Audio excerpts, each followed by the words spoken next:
तो आज की इस वीडियो में हम लोग पढ़ेंगे बहुपद के शून्यक और गुणांकों में संबंध। ठीक, तो शून्यक और गुणांकों में संबंध, शून्यक क्या होता है और गुणांक क्या होता है, उसके बीच में जो संबंध होगा उसके बारे में हम लोग पढ़ेंगे। ठीक, तो इसमें जो सबसे पहले है वो है रैखिक बहुपद। ठीक, तो रैखिक बहुपद के हम लोग शून्यक निकालेंगे और उनका गुणांक निकालेंगे, तो उसके बारे में हम लोग सबसे पहले देखेंगे। ठीक, तो रैखिक बहुपद के अंदर मान लो एक हमारे पास समीकरण है P x equal to A X plus B. ये एक रैखिक समीकरण है। ठीक, एक रैखिक बहुपद है। ठीक, तो ये एक रैखिक बहुपद है, तो हमारे पास लिखा हुआ है P x equal to A X plus B. अगर जो हमें इसका शून्यक निकालना होगा तो हमको करना ये होगा कि पी एक्स को कर दिया जाएगा बराबर 0 के। ठीक, अब पी एक्स बराबर 0 हो गया। अगर हमें इसका शून्यक निकालना है तो पी एक्स बराबर 0 करना पड़ेगा। अब पी एक्स की जगह पे 0 रखा जाएगा, 0 बराबर ए एक्स प्लस बी। गुणांक इसको बोलते हैं जो शून्यक के उसके आगे जो लिखा हुआ है गुणे में, उसी को बोला जाएगा गुणांक। तो समझ लो ये शून्यक हो जाएगा और ये गुणांक हो जाएगा। ठीक, ये शून्यक और ये गुणांक। तो अब हमको b को बराबर किधर लाएंगे, तो a x equal to minus b, और फिर x हमें शून्यक निकालना है इसका, तो x equal to minus B बटा ए। तो यहाँ पे देखो इसका जो शून्यक निकल के आया, इस रैखिक बहुपद का जो शून्यक निकल के आया वो है x equal to minus B बटा ए। ठीक, यही है हमारा रैखिक बहुपद का शून्यक, ऐसे ही निकाला जाएगा। ठीक, तो अब हम ये चीज हो गया। ठीक, अभी हम लोग क्या करेंगे ना, कुछ क्वेश्चन करेंगे इस पर। जैसे हमारे पास लिखा है equation p x equal to, question है number 1, p x equal to 5x plus 10। ठीक, और फिर है समीकरण के शून्यक ज्ञात कीजिए। ठीक, अब हमें इसका शून्यक ज्ञात करना है कि इस रैखिक समीकरण का शून्यक क्या होगा। तो अभी आप लोगों ने बताया ना कि हमने बताया कि रैखिक समीकरण अगर जो हमें शून्यक ज्ञात करना होगा तो यहाँ पे पी एक्स इक्वल टू करना पड़ेगा हमको 0, यानी पी एक्स का मान हमको 0 करना पड़ेगा।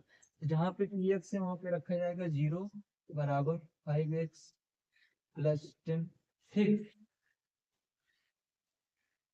अब हम लोग क्या करेंगे, इस 10 को बराबर के इधर लाएंगे। ठीक, तो ये आ जाएगा -10 बराबर 5x। ठीक, अब इस x को बराबर के इधर लाएंगे तो x इक्वल टू -10 बटा 5 हो जाएगा। ठीक, अभी कुछ लोग समझ रहे होंगे कि ये x इधर लिखा था, फिर ये x इधर, ये वाला x इधर कैसे आ गया। और ये तो पता होना चाहिए कि अगर जो इस 5 को बराबर के इधर लाएंगे तो इधर गुणे में है तो इधर बटे में हो जाएगा। लेकिन अगर जो अभी भी कुछ लोग अगर जो नहीं जान पा रहे हैं कि ये x अभी इधर लिखा हुआ था, बराबर की इस तरफ लिखा था, अब इधर कैसे आ गया, तो हम लोग कर सकते हैं। देखो a बराबर अगर जो b लिखा है तो हम लोग b बराबर a लिख सकते हैं, क्योंकि दोनों संख्या बराबर है। तो चाहे इसको हम उधर लिखें चाहे मतलब इधर लिखें, तो दोनों सेम रहेगा, उसमें कोई समस्या नहीं होनी चाहिए। ठीक, हम लोग इसको ऐसे लिख सकते हैं। तो 5 कम 5, 5 दूनी 10, यानी x बराबर आया कितना, -2। तो इस समीकरण का जो शून्यक है वो है -2। ठीक, अच्छा इसकी घात 1 है, इस वजह से इसका जो शून्यक आएगा हमेशा 1 ही रहेगा, दो शून्यक नहीं होंगे। ठीक, तो ये हुआ रैखिक समीकरण, रैखिक बहुपद के शून्यक निकालने की विधि। ठीक, अब हम लोग पढ़ेंगे अभी दोबारा दूसरे में है द्विघात बहुपद। तो द्विघात बहुपद जो होता है ना, उसका जो समीकरण लिखा जाता है कुछ ऐसे रहता है, P x equal to A x square plus b x plus c. ठीक, ये द्विघात बहुपद का समीकरण है। ठीक, तो यहाँ पे देखो ए बी ये सब गुणांक हैं, एक्स के गुणांक हैं ए और बी। ठीक, इसी को यहाँ पे गुणांकों लिखा है, गुणांकों में संबंध, तो ए बी सी ये सब गुणांक ही है ए बी, ठीक। तो इसका शून्यक हमें निकालने के लिए हमें थोड़ा सा कुछ फार्मूले हैं, ठीक, उसको हम लोग यहाँ पे अप्लाई करेंगे। तो अब ये समझ लो कि द्विघात बहुपद जो होगा उसका जो स्टैंडर्ड समीकरण होगा ये ऐसे होगा, px equal to x square plus b x plus c, ठीक। तो कुछ पहले हम लोग फार्मूला लिख लेते हैं फिर करते हैं इसको। तो चलो ऐसे कर लेते हैं, माना हम लोग मान लेंगे, माना शून्य का हम लोग या तो योग निकाल सकते हैं या तो गुणनफल निकाल सकते हैं। तो माना एक बार मान चुके हैं, माना समीकरण के शून्य अल्फा तथा बीटा है, ठीक। अल्फा बीटा मान लेते हैं शून्य। तो हम लोग पहले शून्यकों का योग निकालेंगे, ठीक। तो लिखा जाएगा शून्यकों का योग। अब शून्यकों का योग मतलब ये एक शून्य है दूसरा शून्य के है, इनका योग यानी इनको जोड़ दिया जाएगा।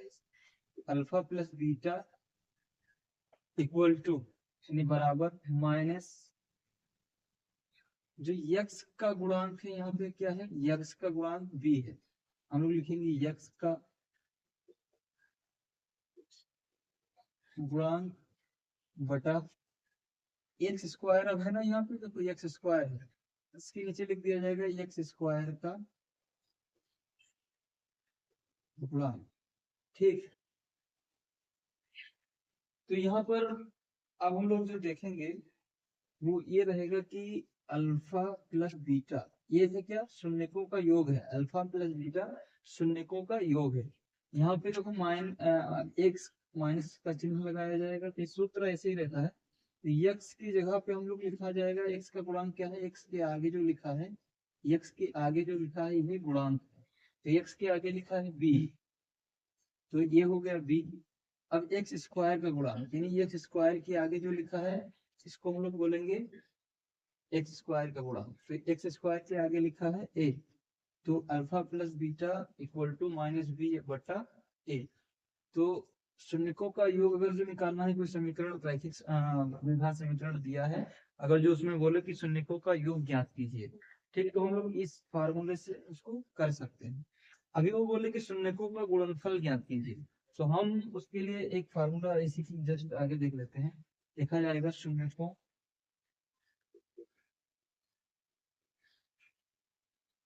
का गुणनफल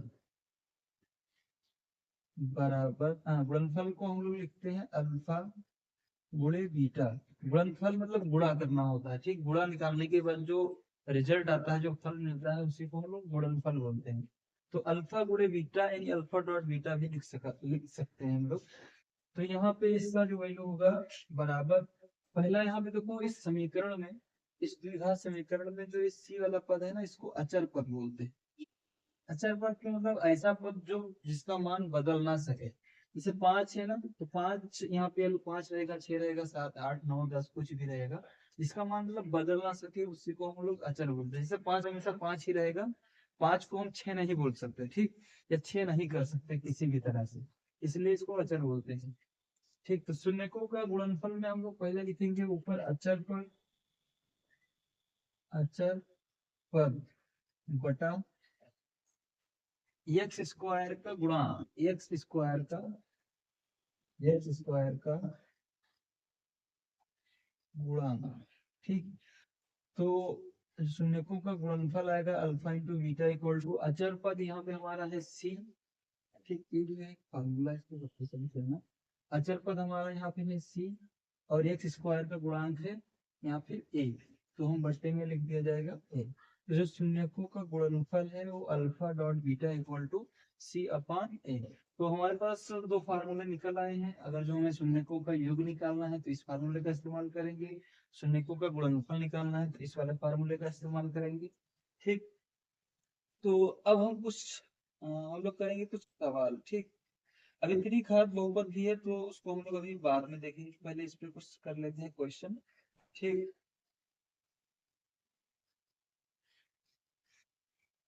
तो चलो हम लोग लेते हैं पहला क्वेश्चन। अभी फार्मूला वगैरह तुम लोग लिख लेना बढ़िया से, ठीक। तो पहला क्वेश्चन हम लोग यहीं पे ले लेते हैं, इसको मिटा देता हूँ, ठीक। अब हम लोग द्विघात बहुपद के ऊपर एक क्वेश्चन करा जाएगा सबसे पहले, ठीक। तो मान लो हमारे पास एक समीकरण है P x equal to 5x² plus 6x plus 8। हमारे पास समझ लो एक द्विघात समीकरण है, हमें इसमें शून्यकों का योग तथा शून्यकों का गुणनफल निकालना है, ठीक। तो के शून्यकों के योग तथा गुणनफल ज्ञात कीजिए। मान लो मेरा सवाल कुछ इस तरह का है, तो हमें यहाँ पर शून्यकों का योग और शून्यकों का गुणनफल ज्ञात करना है। तो उसके लिए हम लोग करेंगे कुछ ऐसा कि अ, देख लेते हैं। तो शून्यकों का योग हम लोग मान लेंगे कि इसके कितने शून्यक होंगे। हमें कैसे पता चलेगा कि इस इक्वेशन के शून्य कितने होंगे, मतलब जैसे अल्फा बीटा मान लिया, क्या पता अल्फा बीटा गामा भी हो सकता है।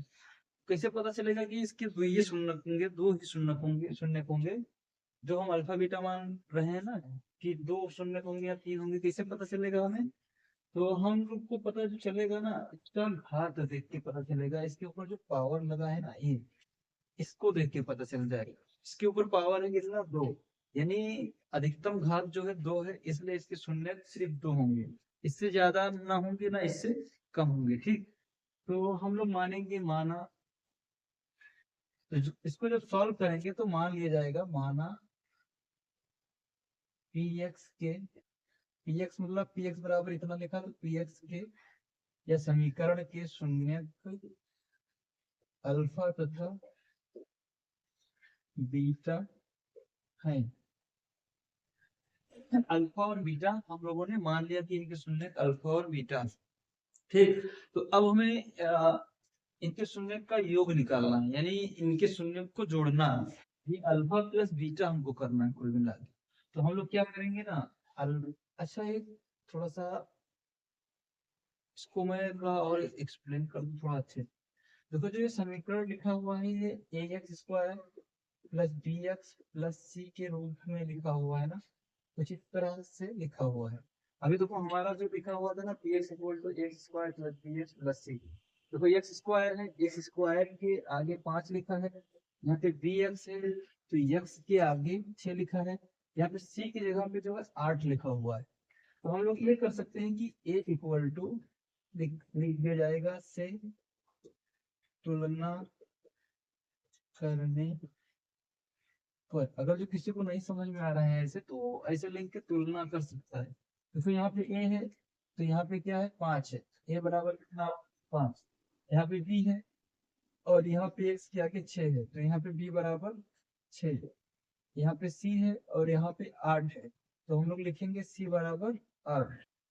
तो हमें ए और बी और सी तीनों के वैल्यू हमें निकल आया। अब हम इसको जब फार्मूले में रखेंगे तो हम हमें और आसान हो जाएगा इसको करने में।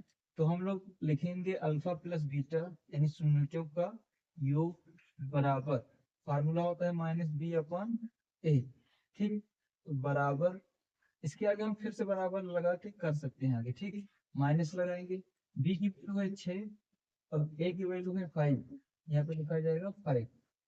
और यहाँ पे शून्यकों का योग हमारा निकल आया, पहला चीज हमारा निकल आया, शून्यकों का योग जो है वो निकल आया। शून्यकों का योग इतना आया -6/5।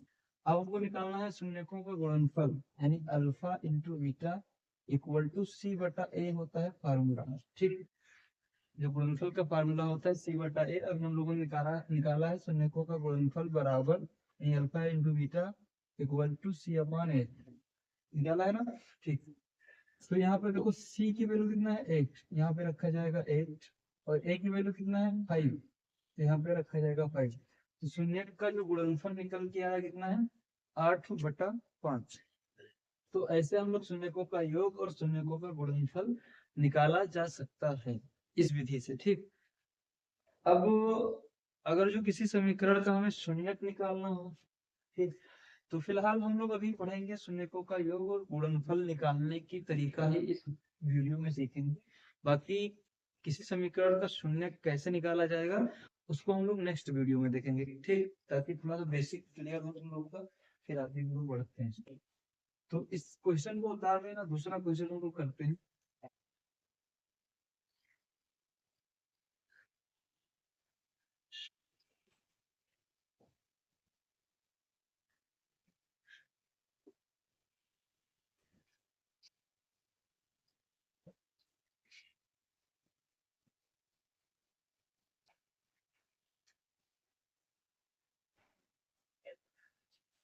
तो हमारा जो दूसरा क्वेश्चन रहेगा कुछ इस तरह से रहेगा। क्वेश्चन नंबर 2, समीकरण 2x² माइनस 3x-7 के शून्यकों का योग तथा गुणनफल ज्ञात कीजिए।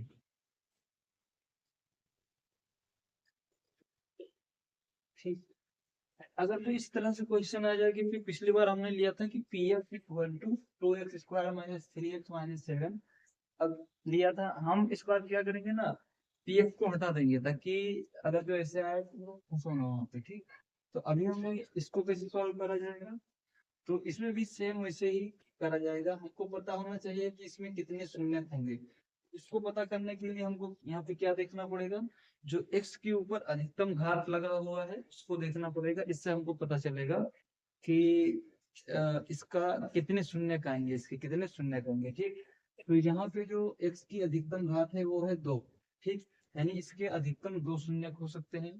तो हम लोग मान लेंगे, माना समीकरण के शून्य अल्फा तथा बीटा है। ठीक, हमने मान लिया कि इस समीकरण के शून्य अल्फा और बीटा हैं। ठीक, क्योंकि हमने घात से पता चल लिया कि इसके 2 ही शून्य होंगे, इसलिए अल्फा और बीटा है। ठीक, तो हम इसको तुलना कर लेंगे किस समीकरण से, इसके इस वाले समीकरण से, ax² plus bx plus c से तुलना करने पर, से तुलना करने पर, तो जब तुलना करा जाएगा ना तो यहाँ पे जो हमारा समीकरण है उसको लिख लो, उसी के ऊपर ऐसे लिख लो 2x² माइनस 3x-7, इसको मान लिया जाएगा कि x को बराबर ऐसे कर लेना, तो ये होगी x के बराबर ऐसे इसको कर लेना। देखो x² की जगह पे क्या आ गया, यहाँ पे a है, यहाँ पे x² के आगे जो लिखा हुआ है 2 है, तो a इक्वल टू हो जाएगा 2। यहाँ पे x के आगे b लिखा है, यहाँ पे x के आगे मतलब -3 है, यानी b इक्वल टू हो जाएगा -3। ठीक, अब यहाँ पे देखो c है और यहाँ पे -7, यानी c इक्वल टू आ जाएगा कितना, -7 आ जाएगा। तो हमें ए बी और सी की वैल्यू पता चल गया। तो अब हमें इनके शून्य का योग करना है और गुणनफल करना है। ठीक, तो इनके शून्य का योग कैसे करेंगे, देखो ऐसे शून्य का योग हम लोग जानते हैं, शून्यकों का योग equal to alpha plus beta equal to -b/a, -b/a हुआ। ठीक, तो यहाँ पर देखो माइनस लगा है तो माइनस लगा दो। ठीक, बी देखो -3 है, इसको हम ब्रैकेट में -3 रखेंगे। ठीक, अगर जो कोई अंक माइनस में आ जाता है और उससे पहले ही कोई चिन्ह लगा हुआ है प्लस या माइनस, तो जो अंक माइनस के साथ में उसको हम लोग ब्रैकेट में रखा जाएगा। ठीक, ब्रैकेट में रखेंगे उसको हम लोग, तो यहाँ पे हमने क्या किया, माइनस को ब्रैकेट में रख लिया और ए की वैल्यू कितना है, यहाँ पे 2 है, तो यहाँ पे रख दिया 2। ठीक है, अभी जब ब्रैकेट को ओपन करेंगे तो माइनस माइनस का गुणा होकर ये प्लस बन जाएगा, यानी 3/2 आएगा। इन अल्फा प्लस बीटा की जो वैल्यू निकल के आया वो 3/2 हो जाएगा। ठीक, ऐसे हमें अब दोबारा हमें निकालना है शून्यकों का गुणनफल। तो शून्यकों का गुणनफल के मतलब अल्फा गुणे बीटा इक्वल टू सी बटा ए। ठीक, अल्फा गुणे बीटा यानी अल्फा गुणे बीटा और सी बटा ए। सी की वैल्यू यहाँ पे है -7 और ए की वैल्यू है 2। तो अल्फा गुणे बीटा की वैल्यू आ गया -7/2। तो ये जो है शून्यकों का गुणनफल हमारा निकल आया और ये शून्यकों का योगफल निकल आया। तो हमारा जो आंसर होगा यही दोनों आंसर हो जाएगा, 3/2 और -7/2। ठीक, तो ये हमारा आंसर हो जाएगा। तो हमने यहाँ पे लगभग 2 या 3 क्वेश्चन किए हैं, बाकी फार्मूला आपको समझा है। ठीक, इससे हमेशा हमको तुलना करना रहेगा और x की अधिकतम घात को देखकर पता चलेगा कि कितने शून्य हो सकते हैं इसके। ठीक, तो बाकी हम लोग थोड़ा इससे टफ क्वेश्चन कल करेंगे और कल हम लोग कल की वीडियो में हम लोग इसका गुणनखंड करके इसके शून्य निकालना सीखेंगे। ठीक, इससे अल्फा और बीटा है तो अल्फा का वैल्यू कितना आएगा, बीटा का वैल्यू कितना आएगा, हम लोग कल वाले वीडियो में देखेंगे। ठीक, आज के लिए इतना है।